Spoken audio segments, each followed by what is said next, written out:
Bonsoir, heureux de vous retrouver pour ce numéro d'Afro-Night consacré à un homme dont la carrière est partie grâce à une chanson franche et sincère, dépourvue de tout artifice.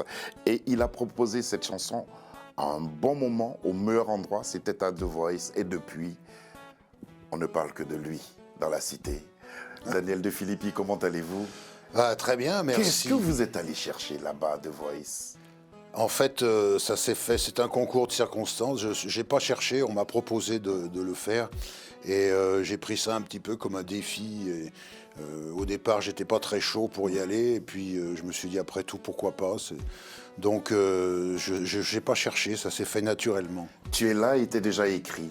Tout à fait. J'avais écrit cette chanson au lendemain du décès de mon épouse, malheureusement. Et vous savez, quand on va faire The Voice, normalement, on chante que des reprises. On ne doit pas chanter de chansons perso. Et puis là, la conversation aidant, Vianney, que je remercie partout où je passe, c'est grâce à lui que j'ai pu proposer cette chanson. Et, il était bienveillant ce jour-là. Ah, il était bienveillant, mais il y a beaucoup de choses qui sont bienveillantes avec moi depuis le départ de mon épouse. Depuis le départ de votre épouse, c'est à croire qu'elle est là, comme vous le dites si bien. Ah, elle est là, tu es là. elle est là. Et c'est à elle que vous dédiez cette chanson. Totalement. Merci beaucoup Daniel d'avoir accepté notre invitation et bienvenue à Afro-Night. C'est moi.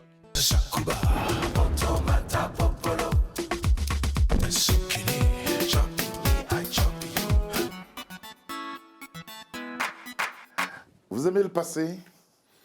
Je suis un peu mélancolique, moi, dans ma nature profonde. Donc, nostalgique ou mélancolique? Nostalgique, mais la nostalgie est souvent teintée de mélancolie. D'accord, on va revivre un moment nostalgique et un grand moment. Vous aviez 24 ans et vous disiez ça déjà à l'époque. Dans les maisons de retraite, on a envie de pleurer. Oh vraiment non, c'est trop bête, on n'y avait pas pensé. Après des années entières, on n'avait pas prévu ça. On ne sait plus qu'on existe, on a presque disparu. Encore quelques rares visites, on ne vous reconnaît plus. Des visites pas très franches, des visites intéressées. Quand on a le cœur qui flanche, c'est pas pour vous remonter. Ils connaissent bien votre âge, les gens qui viennent vous voir. C'est surtout pour l'héritage qu'ils demandent à savoir. Dans les maisons de retraite, vous voyez, il fait pas bon. Dans les maisons de retraite, on sait bien qu'on est au fond. Dans les maisons de retraite, d'un trou pas encore bouché. Dans les maisons de retraite, on sait la nuit va tomber. Dans les maisons de retraite, dans les maisons de retraite, dans les maisons de retraite, moi, je ne veux pas y aller. Il est surprenant parce que si jeune, de chanter des choses aussi fortes et aussi... C'est sûr, c'est ça qui surprend, c'est son physique par rapport à ce qu'il chante. Mais il a effectivement une voix prodigieuse et un impact formidable. Son intervention encore aujourd'hui vous parle? Elle parlait de cette incongruence entre vous et le thème que vous abordez. Et puis pourquoi le choix d'une telle chanson à 24 ans? Parce que ma mère m'avait dit c'est bien de faire l'artiste, mais il vaudrait mieux que tu aies un métier à côté. Et donc j'avais passé un diplôme d'aide-soignant. Ouais. Et j'ai été amené à faire des stages dans les maisons de retraite. C'est un milieu que vous connaissiez? Je connais bien. Et j'ai vu ce qui s'y passait. C'est assez terrible. Et c'est incroyable parce que cette chanson fait, je sais pas, 40 ans. Ça fait oui. 40 ans après, elle est toujours d'actualité parce qu'avec tous les événements dont on a entendu parler. À propos des EHPAD et tout ça. Ouais. À l'image de Michel Polnareff en 1966, les maisons de retraite ont obtenu le prix de la presse.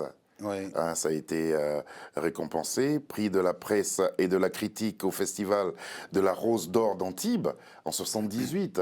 Et ensuite, prix des téléspectatrices de l'émission dont on vient de voir l'extrait aujourd'hui, madame. Quel a été l'impact de cette distinction-là pour vous? C'est ce qui m'a poussé à venir à Paris, parce que moi je suis né à Lyon, donc j'avais écumé tous les concours de chant de la région, je chantais dans des petits galas, à l'époque on disait des galas, on disait pas des concerts. Ouais.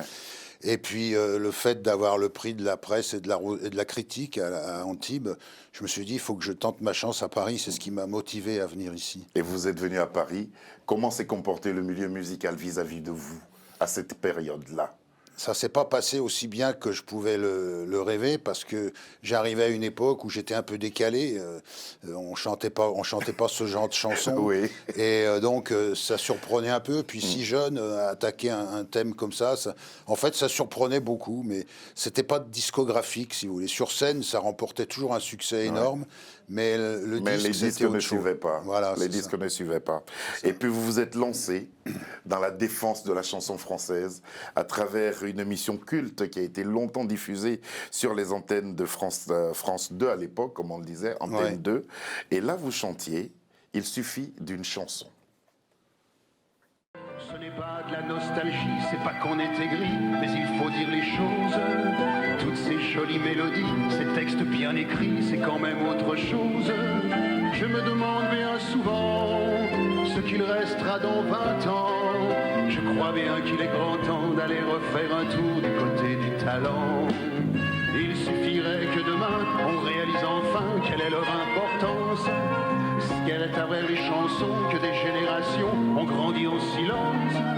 On n'est pas prêt de se lasser des succès du temps passé. Qui pourrait me le fredonner? J'ai déjà oublié le tube de l'an dernier. Puisque j'en ai l'occasion et qu'ils se reconnaîtront, je leur dis merci pour debout de nous laisser encore cette chance aux chansons. Voilà la chance aux chansons. Qu'est-ce qui lui manque aujourd'hui, à votre avis, à la chanson française pour ressembler à celle que vous auriez souhaité? Je crois que c'est une question d'ouverture. Si vous voulez, c'est comme si vous rentrez dans un magasin où on vend des savonnettes. Alors, si vous voulez acheter une savonnette, c'est formidable, mais pour les gens qui veulent autre chose, ils trouvent rien. C'est un petit peu ce qui se passe dans la chanson, c'est-à-dire il y a des gens qui décident qu'aujourd'hui, ça sera ce style-là.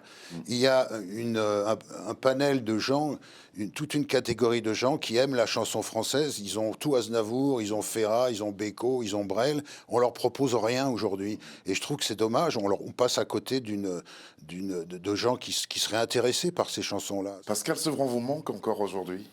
Il me manque à moi, mais il manque à plein de gens. Il manque à beaucoup de monde, parce que son émission était très, très, très regardée. Ouais. Et ça faisait appel justement à ces beaux textes-là. C'était quoi la force de la chanson française? C'était ces textes, c'était ces mélodies, c'était... Je crois que c'était les deux. C'était les mélodies et les textes. Il suffisait d'une chanson et on chantait dans la rue. On va retrouver un titre de vous. Sûrement, ce titre-là, vous l'avez créé à la suite d'une aventure que vous avez connue dans le milieu musical en arrivant ici à Paris. C'est Mythomane. Il a fait 3 fois le tour du monde. Il a séduit toutes les blondes. Il s'est même tapé la Joconde. Il court 1000 mètres en 5 secondes. Il a des bons copains partout. Il va t'arranger tous les coups. C'est un ami du président. Il se voit 2-3 fois par an. Mythomane, c'est le roi des mythomanes. Un menteur Superman qui joue les grands seigneurs. Mythomane, c'est le roi des mythomanes. Celui qui fait craquer les femmes. Vous avez eu le malheur de rencontrer de tels personnages? Je bah, dis bien le malheur. Hein. Dans notre métier, les mythomanes, on en rencontre beaucoup. Oui, c'est pas un scoop ce que je vous annonce. Ce sont en fait les émissions de radio, de télévision qui vous ont donné envie de faire ce métier quand Non. vous étiez petit? Non, c'est surtout la scène. C'est l'appel de la scène. C'est l'appel de la scène. Ouais. Mais à 5 ans déjà, vous écoutiez? Ah non, pas du tout. Je ne m'intéressais pas du tout à la chanson. À la chanson. Moi, j'avais pris des cours de piano classique. J'ai commencé le piano à 5 ans, justement. Mais je ne m'occupais pas du tout de chansons. J'y pensais même pas. Vous ne pensiez même pas? Non, j'étais très introverti. Je n'aurais jamais imaginé monter sur scène pour aller chanter. Le piano vous a aidé à guérir? Il y a eu un déclic. Je suis allé voir un artiste sur scène. Il y a eu un déclic. J'ai dit, c'est ça que je veux faire. Parallèlement à vos chansons, vous avez écrit pour pas mal d'artistes, notamment les petits chanteurs de Saint-Marc, ceux qui ont participé au film Les Choristes, Enrico Macias, Ouais. non des moindres, Rachid Bahiri. Bah, dis donc, vous avez écrit pour pas mal de personnes. Bah, c'était des rencontres, ça se faisait comme ça. J'étais très content et très fier qu'ils prennent mes chansons ou mes textes. Et puis, à côté de la chanson, vous avez écrit aussi une pièce de théâtre qui a été jouée ici à Paris pendant une année, La Consultation. Ouais. Ouais. Alors, énoncer tous ces faits, qu'est-ce que cela vous fait ressentir aujourd'hui? Bah, je suis assez Vous avez content. bossé, Je vous avez suis bossé. content de mon Ouais. parcours. Peut-être je regrettais de ne pas être plus reconnu, entre guillemets. Non pas que ça veut rien dire d'être reconnu, mais vous savez, quelqu'un qui écrit des livres, il espère vendre ses livres. Quelqu'un qui fait de la peinture, il espère vendre ses toiles.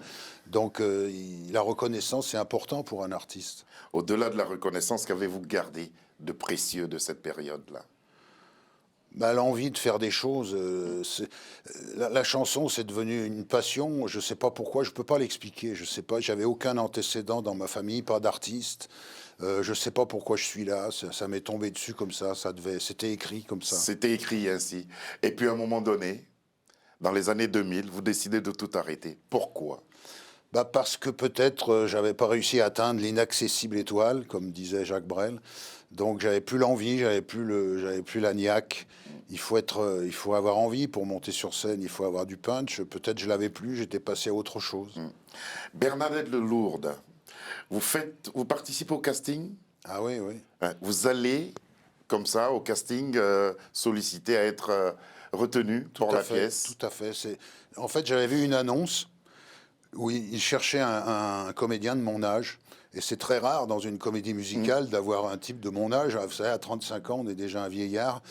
Et donc, j'ai dit, tiens, ça c'est pas mal. Ouais. Et donc, je me suis présenté et j'ai été pris.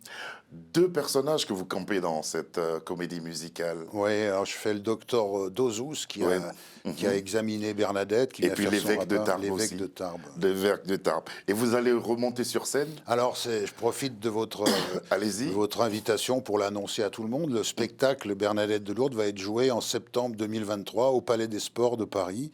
Et ensuite, on a une tournée dans toute la France. Ça vous rend heureux? Ça me rend heureux parce que c'est un spectacle qui est absolument magnifique. Je dis pas ça parce que j'en fais partie, mais vraiment, tous ceux qui l'ont vu, il y a plus de 150 000 personnes qui ont vu ce spectacle. Tous les médias sont venus, ils ont tous été subjugués. On sera là pour vous applaudir aussi.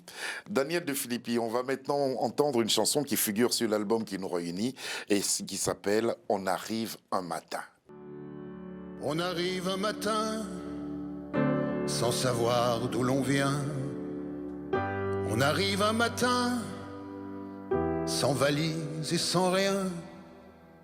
On descend d'un nuage, on descend d'un ailleurs. Est-ce un mauvais présage? On arrive et on pleure. Les yeux écarquillés devant tant de mystères. On voudrait tout croquer. On s'égare, on se perd. Passent les premiers jours. Le temps s'enfuit déjà. Bercé par trop d'amour, on fait ses premiers pas. Et puis le grand voyage, on prend tous un chemin.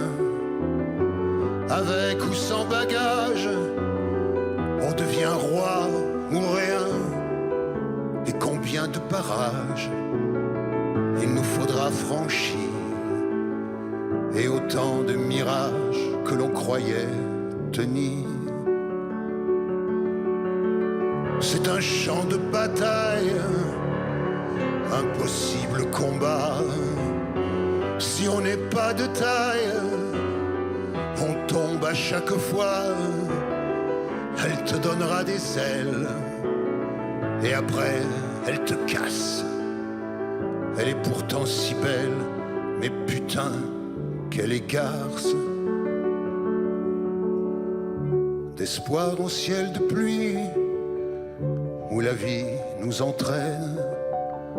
On croit l'avoir choisi, mais le destin nous mène que rien ne s'efface, qu'importe où nous irons. On croit que le temps passe, mais c'est nous qui passons. Et plus demain sans rien, plus la mémoire se vide. Mais la vie n'oublie rien, et déjà tout se ride. On arrive Un piano, juste un piano, joué par un de vos anciens élèves. Oui, c'est Aujourd'hui, grand un jeune que professionnel. j'ai connu, Ouais. il avait 10 ans, il s'appelle Malo Courbaron, et je lui ai donné ses premiers cours de piano, et j'avais vu qu'il était extrêmement doué, et je lui ai dit, il faut que tu ailles dans un conservatoire, c'est ce qu'il a fait, et il est devenu pianiste. Et aujourd'hui, vous accompagne au piano. Voilà, Simple piano. C'était une pour- simple rencontre pour cette chanson. Pour laisser passer ce message-là que vous voulez transmettre. Alors, quand j'entends et quand j'écoute toutes ces chansons, je me dis, mais qu'est-ce qu'il est allé chercher à The Voice? Et vous me dites, non, on m'a demandé de participer. Et puis, comment est venue cette chanson, Tu es là, qui a fait un buzz énorme, pratiquement 8 millions de vues? Bah là, j'ai regardé ce matin parce que le Ouais. teaser continue d'être diffusé. On est arrivé à 9 millions 9 aujourd'hui. millions, ouais. Bah, c'est un miracle. Vous savez, dans ma chanson, je dis, dans la chanson Tu es là, je dis fais-moi un signe, dis-moi un mot, quelque chose. Bah, les signes, ils sont là. Les signes, c'est le fait d'aller faire The Voice. Le signe, c'est vous. Le fait que vous m'invitiez dans votre émission, c'est un signe qu'elle m'envoie. Je crois que on est. Vous croyez aux forces? Alors, tout à fait, je crois surtout forces de l'esprit. aux anges gardiens. Aux anges gardiens. Moi, je suis convaincu d'avoir un ange gardien, dont mon épouse qui est là et qui me suit partout où je vais. C'était Elle est votre là. alter ego. nous Tout dit-on. à fait. On Vous était avez très. fait pas mal de choses ensemble. Elle aurait tout fait pour que je réussisse et je suis sûr qu'elle est arrivée là où elle est et elle a dû foutre le bazar pour dire il faut l'aider. Je suis sûr. Depuis, je reçois plein de signes, plein de. Vous dites, vous avez du mal à expliquer comment la chanson vous est venue. Ce titre-là, Tu es là.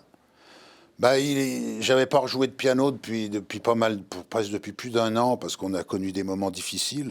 Et un jour, je me suis mis au piano et la chanson est sortie comme ça, sans que je cherche ni les paroles ni la musique, vraiment avec une facilité. Après, je l'ai peaufinée un peu, mais au départ, je n'arrivais pas à la chanter cette chanson tellement l'émotion était forte. Elle était forte, justement. Avant The Voice, avant ce rendez-vous qui aujourd'hui vous remet au devant de la scène, est-ce que vous avez proposé ce titre à des médias, à des radios pour diffusion? Non, je ne l'avais pas proposé, je l'avais simplement diffusé sur des réseaux sociaux à mon échelle, c'est Facebook, YouTube.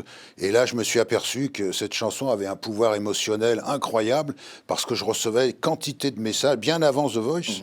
Et les gens me remerciaient d'avoir écrit cette chanson. Et c'est ce que je dis toujours, si j'ai écrit cette chanson et qu'elle peut faire plaisir à quelqu'un, alors c'est formidable, je suis très content de l'avoir écrite. Et puis, vous, comme vous le dites si bien, c'est accompagné de votre défunte épouse que cette carrière est en train d'interpeller les mélomanes.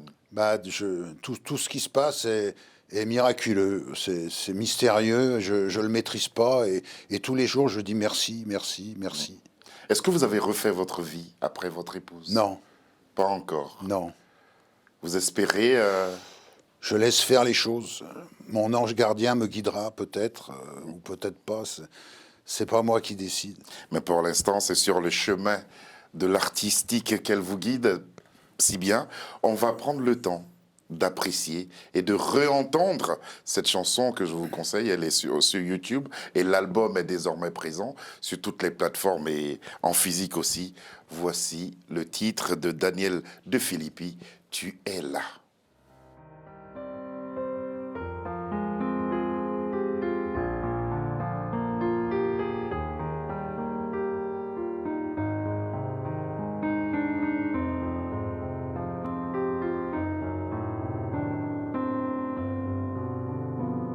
Je savais bien qu'un jour l'un de nous deux allait partir. Et c'est toi mon amour qui me laisse tous nos souvenirs. Je savais bien qu'un soir j'allais pleurer comme un enfant. La fin de notre histoire, plus rien ne sera comme avant. Je savais qu'un matin je me noierais dans ton absence. À qui tendre la main comme il est pesant ce silence.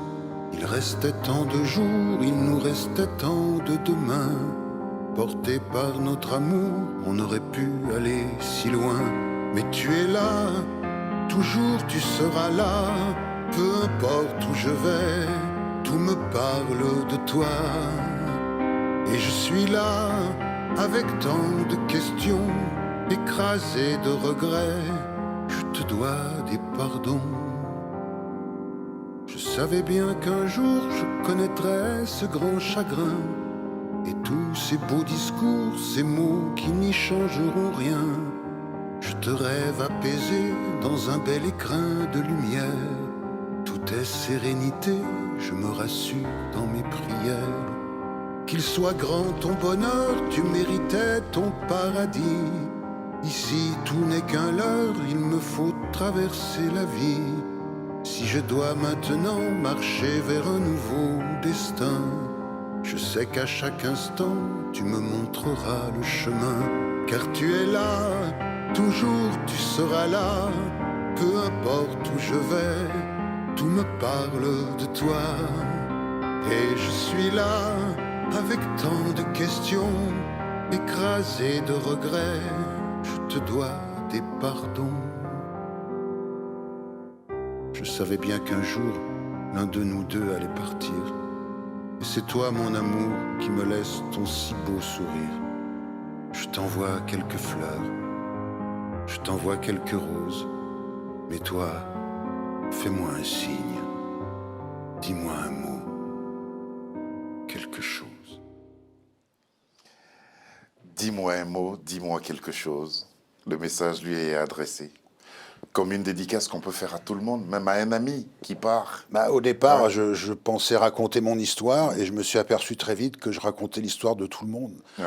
Puisque tout le monde, malheureusement, va être confronté un jour, tous ceux qui sont en couple, à ce drame, ce déchirement, ce bouleversement. Alors quand on a eu un téléphone qui n'a pas beaucoup sonné et que ce téléphone se remet à sonner, à recevoir des messages, comment se sent-on? Je dis merci. Ouais. Merci. Et je voulais préciser que ce clip a été tourné dans un endroit qui est cher à mon cœur. Vous êtes marié là? La closerie d'Orgemont à Argenteuil. Ouais. Et c'est là que je me suis marié. Et donc je voulais absolument que le clip soit tourné ici. Et ça a pu se faire comme ça. Je suis enchanté. L'album est sorti le 18 novembre dernier. Comment il se comporte déjà auprès du public? Alors, j'ai appris aujourd'hui qu'il y avait déjà eu des commandes, donc ouais. Je croise les doigts pour que ça continue. Je suis très, très heureux, très fier, et je dis merci. À Michel Lévy aussi, hein? Merci à Michel Lévy d'avoir cru en moi, et il fait un travail formidable, parce que c'est pas facile, le métier est difficile. Moi, je suis un peu à contre-courant, mais il l'a bien compris, et il fait tout ce qu'il faut pour que ça soit un succès. Et en bonus, pour toutes ces personnes qui vous portent aujourd'hui, et grâce à cette chanson magnifiquement chantée de votre belle voix, le 11 mars prochain, vous serez, 11 mars 2023, vous serez en concert au Café de la Danse. Comment vous préparez cet événement-là? Je commence à y penser très sérieusement. J'ai préparé... Le track? Oui, moi je suis un peu traqueur. Oui, parce que vous serez sur scène pour proposer plusieurs chansons de l'album. Il y aura une quinzaine de chansons. J'aurai 4 musiciens pour m'accompagner. Ouais. Et donc j'espère que ça va être une réussite et je fais tout pour ça. Moi, rien que les titres m'interpellent déjà. On arrive un matin, qu'est-ce que tu crois? Je t'apprendrai. Et puis, il manquait un ange au paradis. Il soufflait, tu es tout ce que j'aime. En tout cas, c'est de très, très beaux textes. Merci beaucoup. J'aimerais avoir votre définition de 3 mots, assez succinctement. Le succès, qu'est-ce que cela traduit pour vous? Le succès, c'est la récompense du travail de l'artiste. Et c'est quelque chose que vous souhaiterez avoir aujourd'hui? J'aimerais avoir la récompense de mon travail. La récompense de votre travail. L'espoir. L'espoir, il faut toujours l'avoir, quoi qu'il arrive. La preuve, j'en suis la preuve vivante, parce que il a fallu que j'attende 50 ans de carrière pour qu'il se passe quelque chose de plus important que tout ce que j'avais fait avant. Le temps. Le temps. Alors j'ai écrit une phrase dans la chanson qu'on vient d'entendre. On croit que le temps passe, mais c'est nous qui passons. Je suis assez fier de cette trouvaille. La mort. La mort, malheureusement, elle fait partie de la vie. Et je regrette qu'on n'en sache pas plus sur la mort, parce que peut-être on serait moins angoissé. Peut-être que c'est bien. Peut-être que c'est bien. Peut-être que c'est bien. La preuve, elle est là. Elle est là. Tu es là.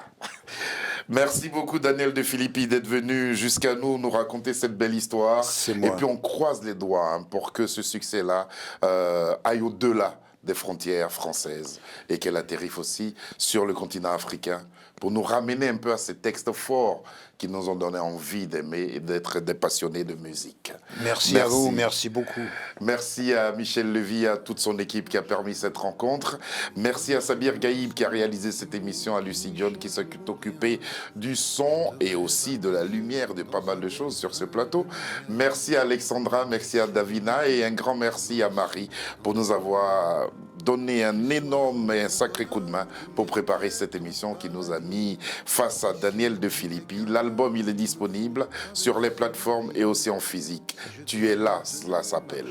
Bonsoir, et puis on sera là le 11 mars. Merci, 2023. merci mille fois de votre invitation. Je vous en prie. Vous avez passé un agréable moment, je suppose. Formidable. Merci. Bonsoir à tous et à demain. Tout me parle de toi. Et je suis là avec tant de questions, écrasé de regrets, je te dois des pardons. Je savais bien qu'un jour, l'un de nous deux allait partir. Et c'est toi, mon amour, qui me laisse ton si beau sourire.